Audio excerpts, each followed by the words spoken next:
Boa noite. Boa noite, irmãos, tudo bem? Como é bom estar na casa do Senhor, não é verdade? Eu queria com vocês abrir a palavra em Atos. Atos capítulo 16. Nós percorreremos alguns versos desse capítulo de Atos. Não sei se você já conseguiu abrir a palavra de Deus, eu quero orar com você, para que Deus possa derramar de sua graça sobre nós, como Ele já tem feito.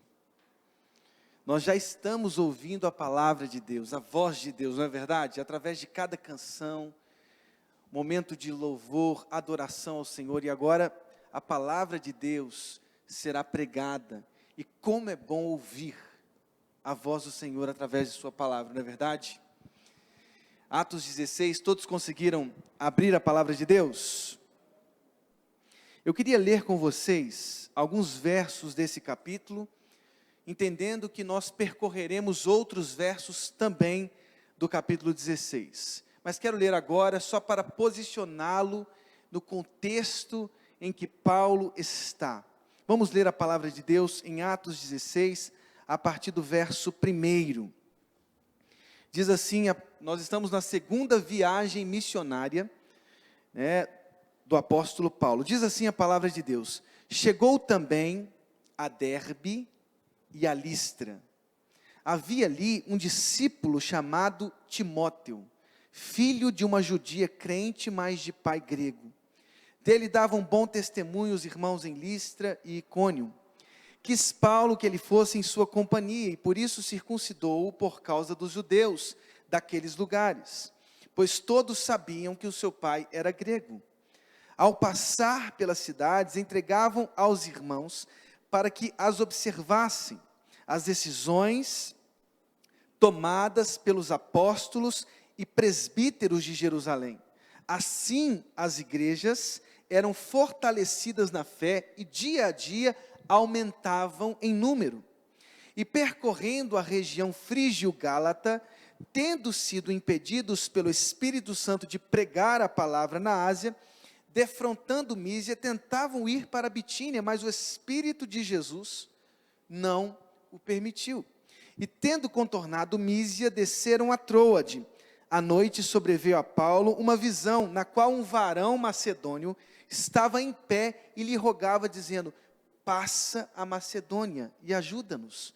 Assim que teve a visão, imediatamente procuramos partir para aquele destino, concluindo que Deus nos havia chamado para lhes anunciar o Evangelho. Vamos falar com Deus? Vamos colocar as nossas vidas diante do Senhor? Deus, muito obrigado. Muito obrigado porque estamos aqui celebrando o Teu santo nome, adorando, Senhor, o Teu santo nome. Como somos gratos, Deus, por estarmos aqui. Muito obrigado, Deus, porque o Senhor nos trouxe para receber também nesta noite a Tua palavra. Nós viemos, Senhor, também para ouvirmos a Tua voz. Como é bom, Deus, ouvir a Tua voz, e nós te pedimos, fala conosco, Deus. Fala aos nossos corações. Derrama a Tua graça sobre nós. Derrama a chama do Evangelho sobre os nossos corações. Aqueça, Deus, os nossos corações, no nome de Jesus. Amém e amém. Hoje eu queria falar sobre a simplicidade do Evangelho. Simplicidade do Evangelho. Eu não sei você, mas você já foi convidado para um jantar chique?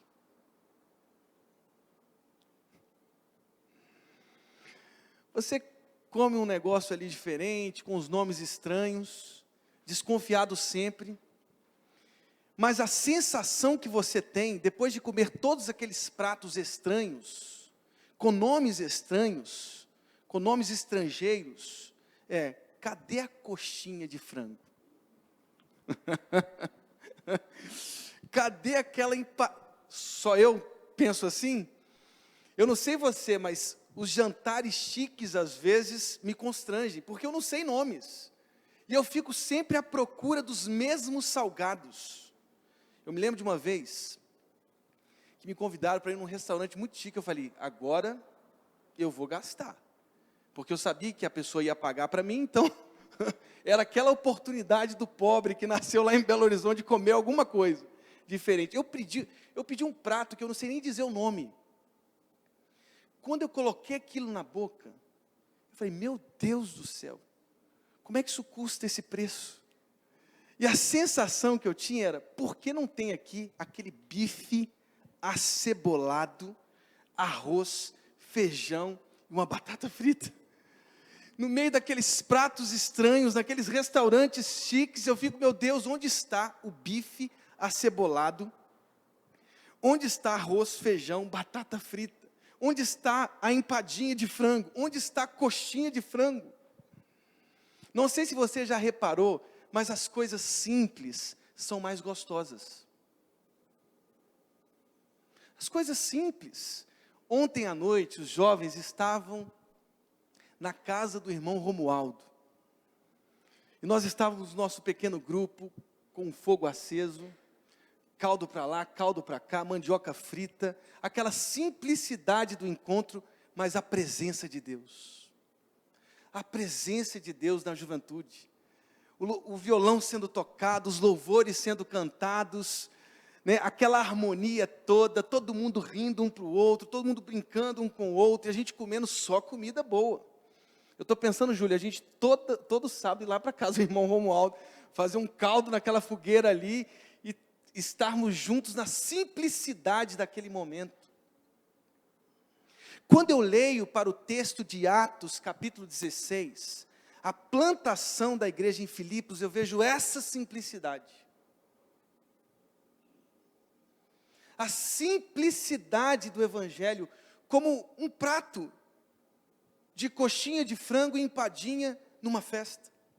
A simplicidade do evangelho talvez seja o grande segredo para a transformação do mundo. Por isso eu intitulei esse sermão A Simplicidade do Evangelho, porque eu percebo no capítulo 16 de Atos algumas simplicidades fundamentais para que o Evangelho aconteça. E uma primeira simplicidade que eu percebo em Atos 16 é a simplicidade da obediência. Percebam comigo o contexto de Atos 16.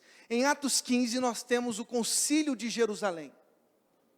A igreja se reúne porque a igreja que se espalhou pelas áreas helênicas foram constrangidas por alguns que saíram de Jerusalém, dizendo, é preciso circuncidar-se para obter a salvação em Cristo. Ora, era isso justamente que Paulo condenou em suas cartas. A graça de Jesus Cristo era suficiente, o sacrifício suficiente, a circuncisão era um acréscimo que manchava o evangelho simples de Jesus Cristo. Aqueles que saíram de Jerusalém e não foram ordenados pelas colunas, por aqueles que eram reputados como colunas da igreja de Jerusalém, não, saíram com os seus próprios interesses, maculando o evangelho simples que era proclamado nas regiões helênicas, nas regiões helenizadas. E aí a igreja se reúne, porque isso transtornou, por exemplo, a cidade de Antioquia, que foi uma extraordinária cidade que expandiu o evangelho pelas nações. O que a igreja fez? Enviou Paulo, Barnabé, eles foram para a cidade de Jerusalém, se reuniram com aqueles que eram reputados como colunas, e eles saíram de lá com uma decisão. A justificação pela fé era suficiente. Não precisávamos acrescentar nada ao que Cristo fez na cruz. Os apóstolos saíram de lá, daquele concílio, felizes, porque sim, como diz Gálatas capítulo 2, aqueles reputados como os principais de Jerusalém, estenderam sobre os apóstolos a destra da comunhão, diz lá em Gálatas 2, ou seja, dizendo, bem, o que vocês estão pregando, tem a assinatura da igreja de Jerusalém, tem a assinatura de Tiago, tem a assinatura de Pedro. Nós, igreja de Jerusalém, assinamos o evangelho que vocês estão pregando. depois daquela grande decisão do Concílio de Jerusalém, os apóstolos saíram espalhando essa boa notícia, espalhando, passando pelas mesmas cidades, dizendo, bem, o evangelho é esse mesmo que nós temos anunciado, a simplicidade, a suficiência da cruz, a suficiência do sacrifício de Cristo. E aí diz a palavra de Deus, que em Atos 16, eles foram impedidos de anunciar o evangelho na região da Ásia, na região da Bitínia. Sim, foram impedidos de anunciar o evangelho, até que foram para Troade, e diz a palavra de Deus que lá eles tiveram uma visão de um jovem macedônio dizendo, venha para a Macedônia. A primeira simplicidade que eu percebo em Atos 16, é a simplicidade da obediência. Nós aprendemos tanto com a Mariana Daflon no último domingo sobre obediência. Coisa simples, que se tornou fora de moda em nosso tempo. Estamos vivendo, principalmente jovens, alerta. Tempos em que se quebram as hierarquias. Quebram a responsabilidade de obedecer. É impossível viver numa sociedade sem interditos, sem nãos. Esses dias eu conversando com uma psicóloga, eu disse, é impossível vivermos em sociedade sem os nãos. A obediência possibilita o viver social, possibilita a convivência dos arbítrios. É impossível viver socialmente, tendo, obviamente, o convívio de outros arbítrios, sem a obediência. É impossível. E aqui os apóstolos obedeceram. Eles seguiram obedientemente o que o Santo Espírito de Deus dizia a eles. Eles foram impedidos de pregar na Ásia, foram impedidos de pregar na Bitínia, mas ouviram o Espírito Santo nesta visão de um jovem macedônio que dizia, ajuda-nos, passa a Macedônia, diz o verso 9, e ajuda-nos. Assim que teve a visão, diz o verso 10, imediatamente procuramos partir para aquele destino, concluindo que Deus nos havia chamado para lhes anunciar o evangelho. A simplicidade da obediência. Será que os nossos corações têm obedecido à palavra de Deus? Será que os nossos corações têm obedecido à voz de Deus? Será que os nossos ouvidos estão atentos diante da vontade de Deus? Diante dos interditos de Deus, dos nãos de Deus? Será que temos a sensibilidade, será que temos cultivado a sensibilidade de ouvir o Espírito Santo de Deus e cumprir aquilo que Ele tem dito claramente aos nossos corações? Será que temos movido os nossos corações para aquele lugar secreto, pelo menos curiosamente tentando entender, discernir a vontade de Deus para as nossas vidas? É impossível viver o evangelho sem a simplicidade da obediência. Os apóstolos foram impedidos pelo Espírito Santo de pregarem na Ásia, de pregarem em Bitínia, mas com a visão do jovem macedônio, eles prontamente obedeceram o Espírito Santo de Deus e foram para a principal cidade da Macedônia, Filipos. O primeiro destaque que eu diria é a simplicidade da obediência, que os nossos ouvidos estejam sensíveis para ouvir a voz de Deus. Aprenda uma lição.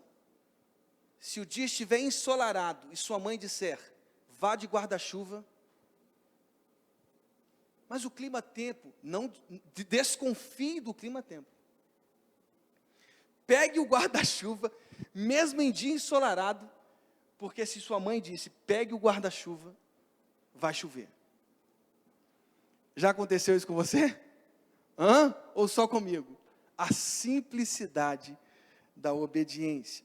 Mas uma outra simplicidade desperta o meu coração a partir do verso 11 de Atos 16. Diz assim a palavra de Deus: depois dessa grande visão que os apóstolos têm em Troade, eles vão obedientemente à cidade de Filipos. E diz o verso 12: e dali a Filipos, cidade da Macedônia, primeira do distrito e colônia. Nesta cidade permanecemos alguns dias. No sábado saímos da cidade para junto do rio, onde nos pareceu haver um lugar de oração. E assentando-nos, falamos às mulheres que para ali tinham concorrido. Certa mulher chamada Lídia, da cidade de Tiatira, vendedora de púrpura, temente a Deus, nos escutava. O Senhor lhe abriu o coração para atender às coisas que Paulo dizia. Depois de ser batizada, ela e toda a sua casa nos rogou, dizendo: se julgais que eu sou fiel ao Senhor, entrai em minha casa, e aí ficai. E nos constrangeu a isso. Os apóstolos ouviram o Espírito Santo de Deus. Aquela visão os impulsionou a ir à principal cidade da Macedônia. Eles chegaram na cidade de Filipos e começaram a transmitir o evangelho como faziam. E é interessante observar que lá em Filipos, no sábado, eles saíram da cidade para junto de um rio, num lugar de oração, onde as mulheres ali se reuniam. E ali, entre elas, entre as quais estava Lídia, uma comerciante de púrpura da cidade de Tiatira. A partir dela, da sua conversão, porque o Espírito Santo, o Senhor lhe abriu o coração para atender às coisas que Paulo pregava. A partir dela e de sua casa, na simplicidade de um rio, o evangelho se expandiu na cidade de Filipos, uma das principais igrejas, uma igreja inclusive sustentadora do ministério do apóstolo Paulo, uma igreja que enviou recursos à igreja mãe, para cuidar dos pobres de Jerusalém. Essa extraordinária igreja, aliás, Paulo, na carta aos Filipenses, elogia a fé dos filipenses. E no meio da prisão, os direciona a uma alegria ainda maior e mais profunda na presença de Deus. Veja, Paulo preso, falando sobre alegria, falando sobre a simplicidade da vida de Jesus. Esta extraordinária igreja começou na simplicidade desse começo. Mais uma simplicidade me desperta, não só a simplicidade da obediência, mas a simplicidade dos começos. A simplicidade dos começos, ali em Filipos, junto ao rio, num lugar de oração. O Senhor abriu o coração da Lídia, daquela mulher comerciante, e a partir dela sua casa, e a partir dela a cidade de Filipos. Você já observou em sua vida como às vezes desprezamos a simplicidade dos começos? Eu conheci um grande produtor musical, um dos maiores, pelo menos no meio cristão, da música cristã. E numa conversa muito especial que eu tive com esse grande produtor musical, ele disse para mim: Heinerson, até hoje eu guardo o teclado que meu pai me deu aos 14 anos. Aos 14 anos.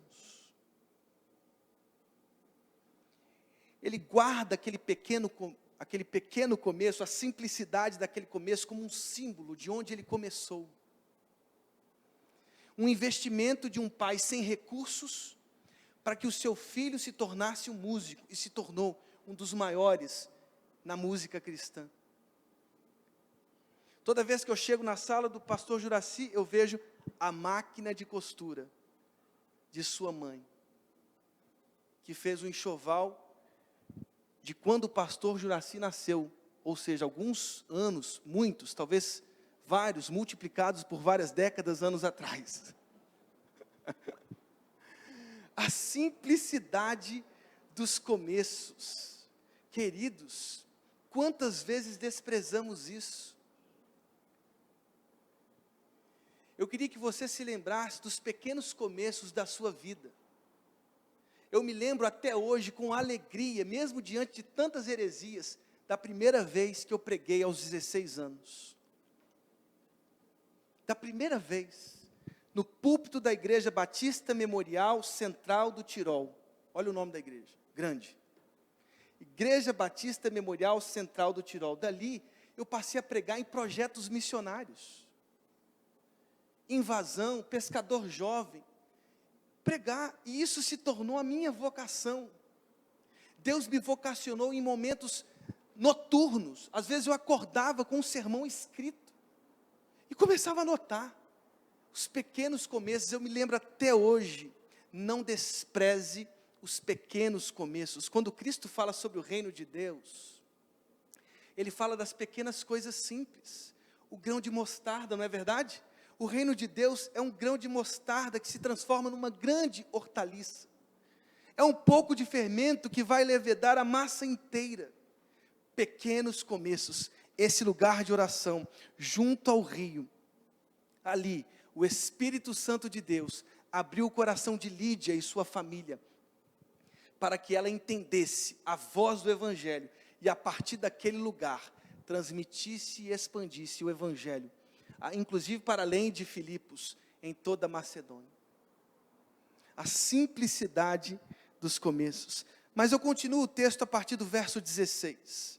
Diz assim: aconteceu que indo nós para o lugar de oração, nos saiu ao encontro uma jovem possessa de espírito adivinhador, a qual adivinhando, dava grande lucro aos seus senhores. Seguindo a Paulo e a nós, clamava dizendo: estes homens são servos do Deus Altíssimo, e vos anunciam o caminho da salvação. Isto se repetia por muitos dias. Então veja, uma jovem possessa de espírito adivinhador. Isto se repetia por muitos dias. Então Paulo, já indignado, voltando-se, disse ao espírito: em nome de Jesus Cristo eu te mando, retira-te dela. E ela, na mesma hora, saiu. Vendo os seus senhores que se lhes desfizera a esperança do lucro, agarrando em Paulo e Silas, os arrastaram para a praça, à presença das autoridades. E levando-os aos pretores, disseram: estes homens, sendo judeus, perturbam a nossa cidade, propagando costumes que não podemos receber nem praticar, porque somos romanos. Levantou-se a multidão unida contra eles, e os pretores, rasgando-lhes as vestes, mandaram açoitá-los com varas, e depois lhes deram muitos açoites, e os lançaram no cárcere, ordenando ao carcereiro que os guardasse com toda a segurança.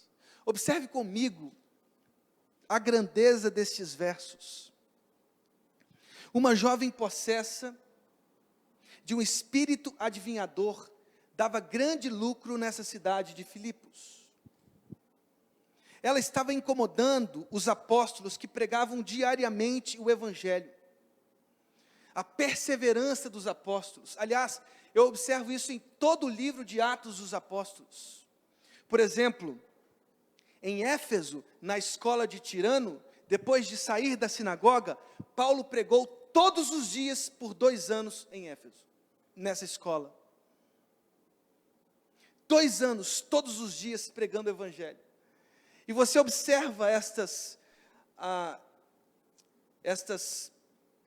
perseverança dos apóstolos em vários momentos de Atos dos Apóstolos. Aqui também, todos os dias, e todos os dias, essa jovem possessa incomodava o apóstolo.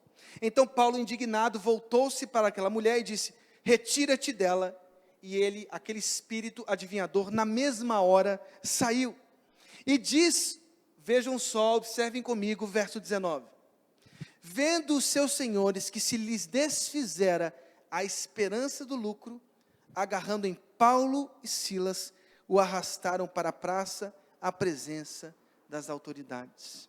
Não só a simplicidade da obediência, não só a simplicidade dos começos, mas a simplicidade da desambição. O evangelho na cidade de Filipos serviu até que, diz o verso, lhes desfizera a esperança do lucro. Quando aquela jovem com espírito adivinhador, quando aquele espírito saiu daquela mulher, toda a esperança de lucro que aqueles comerciantes daquela vida tinham se desfez.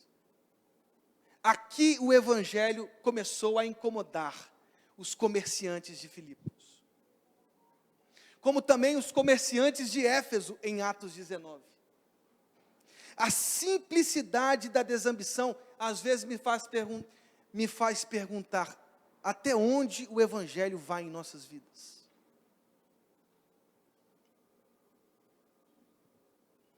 Porque estamos neste domingo às 19 horas aqui neste templo. O que nos trouxe neste templo? O medo do inferno? O que nos traz todos os domingos a este templo? Às vezes faço essa pergunta de uma forma um pouco mais global. Por que as pessoas gostam do evangelho?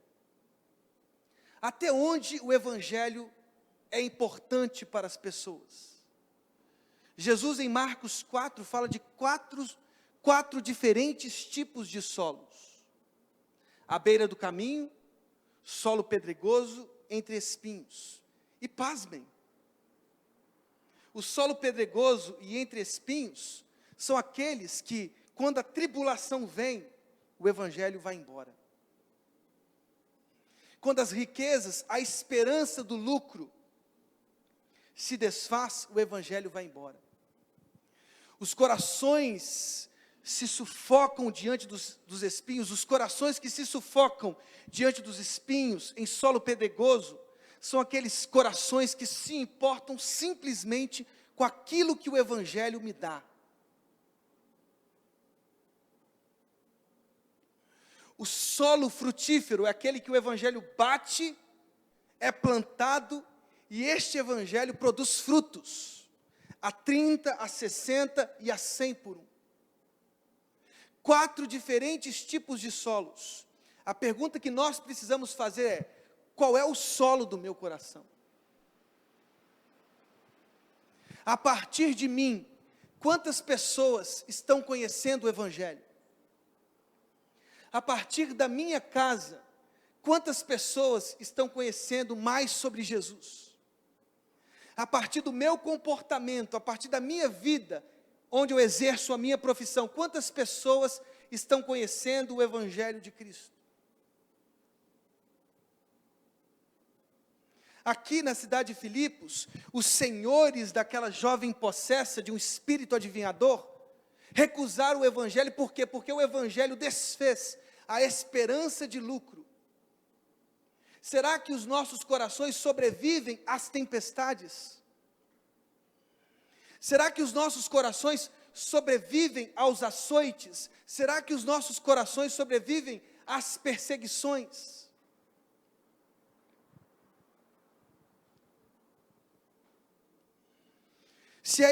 Se a esperança de lucro se desfizer, se a esperança da vida boa se desfizer, o meu coração permanece?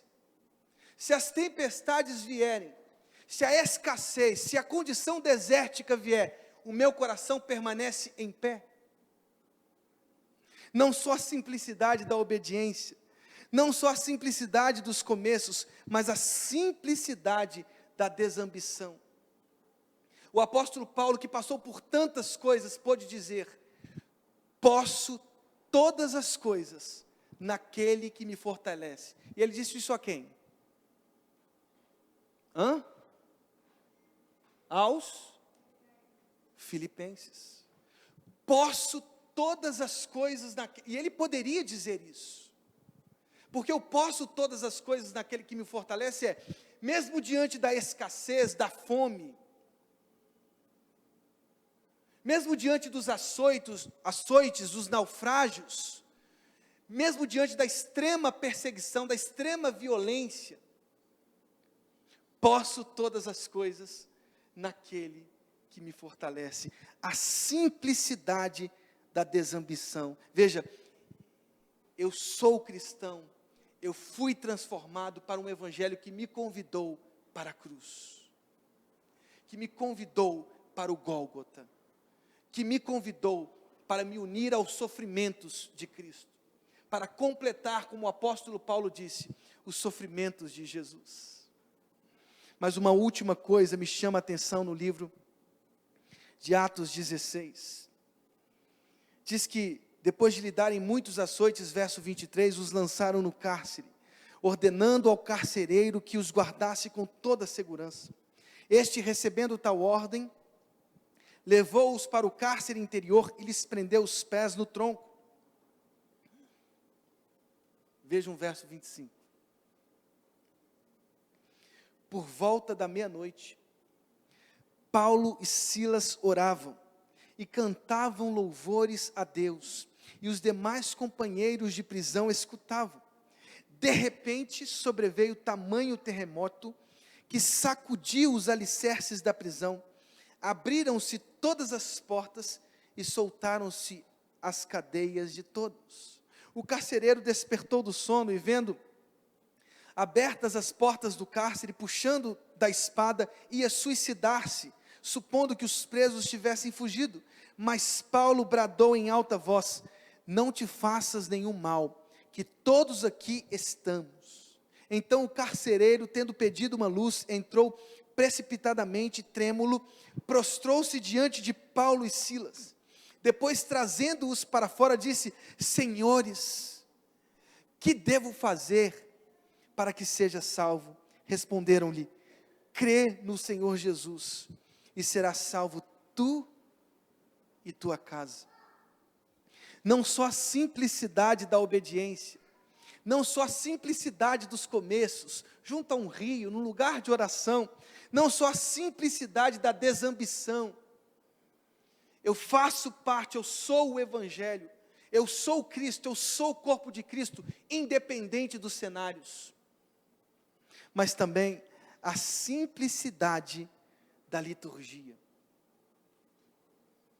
Paulo e Silas estavam no cárcere interior, estavam com seus pés presos no tronco, estavam ali depois de muitos açoites, é o que diz o verso 23, eles foram lançados no cárcere depois de muitos açoites, e diz-nos o texto que Paulo e Silas, lançados no cárcere depois de muitos açoites, oravam e cantavam louvores a Deus. O que é o culto para a gente?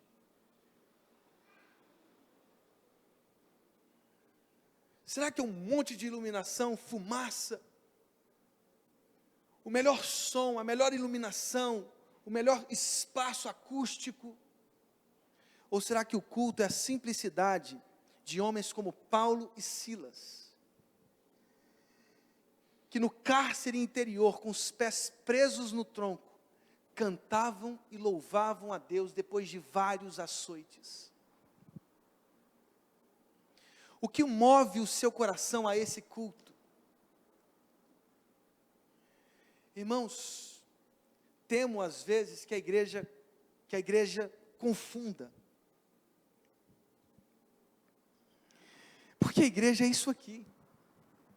A simplicidade desses louvores, a simplicidade dessas músicas que são cantadas na casa de um irmão especial da igreja, com fogo aceso, com o violão, a simplicidade de um violão, das vozes que se misturam ali no meio da alegria, ou também no meio da dor.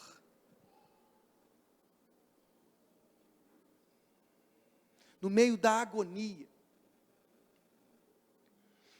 Um jornal da época, diante da tragédia do Titanic, duas imagens mostravam, uma delas, o desespero, porque não tinha lugar nos escaleres, o desespero das pessoas. E uma frase no desenho: o poder da natureza e a fragilidade do ser humano. Uma outra imagem de crentes cantando, mais perto quero estar. A igreja pode cantar? Meu Deus, de ti, ainda que seja dor, que me una a ti, sempre te suplicar, mais perto quero estar, mais perto quero estar, meu Deus, de ti. E uma frase dizendo, o poder do ser humano e a fragilidade da natureza. A simplicidade dos cultos, a simplicidade dos momentos. Por que complicamos tanto o Evangelho? O Evangelho são as boas novas, as boas notícias, aquilo que Cristo fez na cruz. Aos ouvidos que não têm essa esperança. Por que dispensamos tanto das nossas agendas a simplicidade da obediência, a simplicidade dos começos, a simplicidade da desambição, a simplicidade das liturgias, dos corinhos que cantamos, dos encontros que fazemos? Era comum antigamente os cultos nos lares. Por que nos esquecemos tanto daqueles momentos que íamos para as praças anunciar o Evangelho com, como é que chama aquele que expande o som assim? Eu esqueci o nome daquilo. Com megafone. A simplicidade de uma ligação para um amigo dizendo assim, eu estou orando por você, eu estou orando por sua família. A simplicidade de fazer uma broa, e levar para o seu vizinho dizendo assim, eu pensei em você, eu tenho orado por sua família. A simplicidade das coisas pequenas. Pegar um Uber e dizer, ó, minha igreja é aqui, venha um dia aqui conhecer a nossa igreja. A simplicidade estamos esquecendo, porque complicamos demais o Evangelho.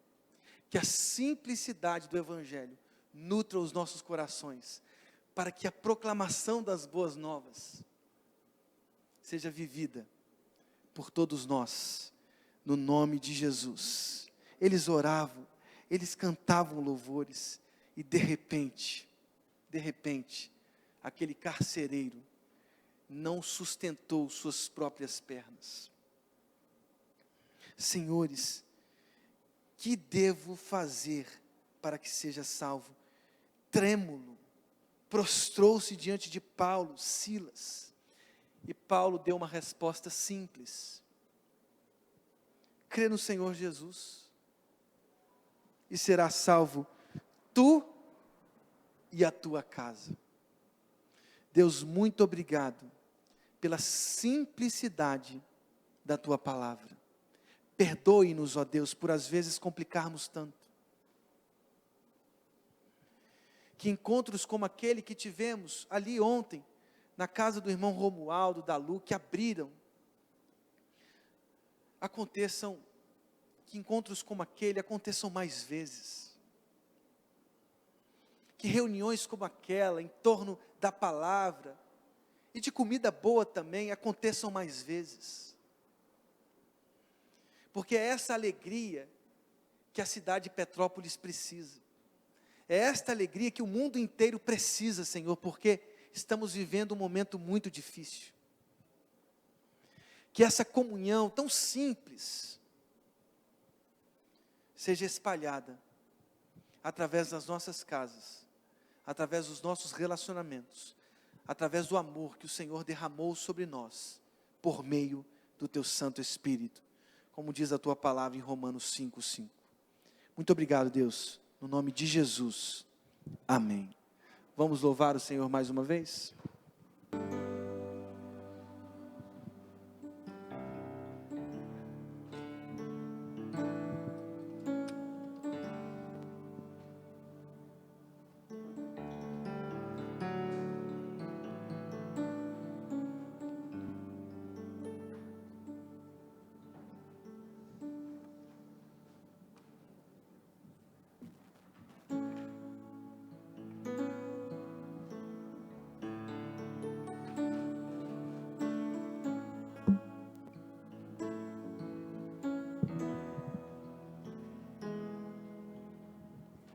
A melhor oração é amar.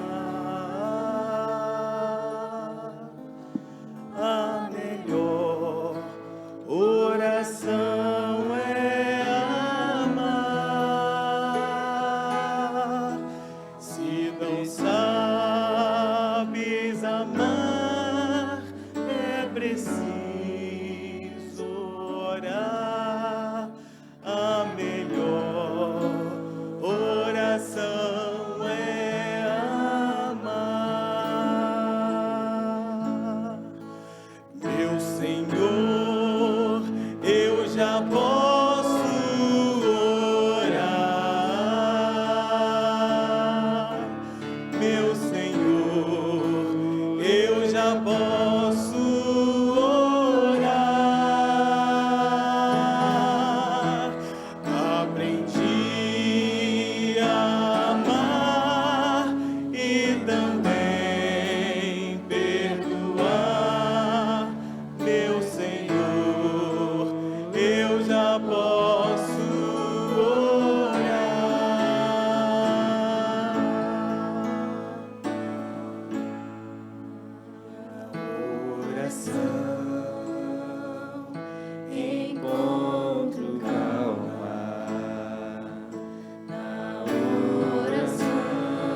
Quero pedir que vocês continuem aqui um pouquinho.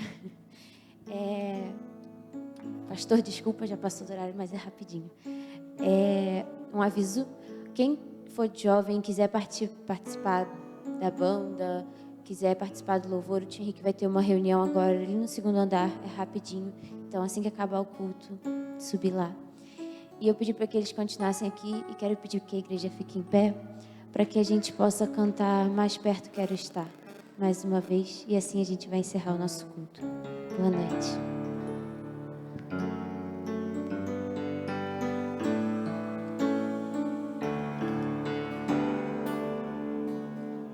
Mais perto quero estar, meu Deus, de ti. Ainda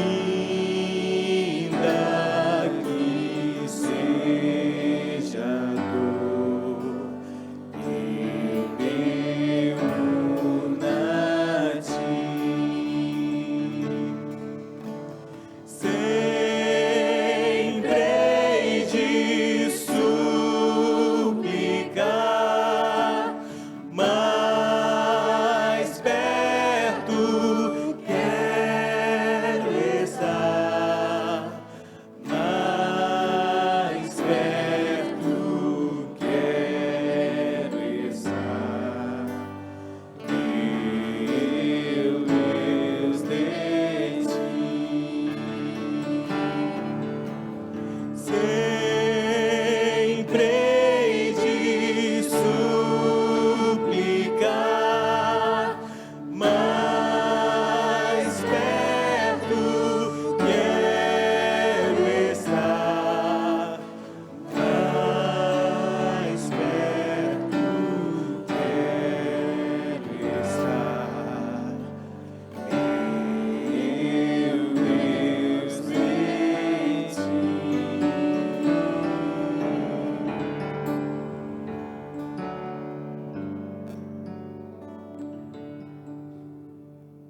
Podemos assentar.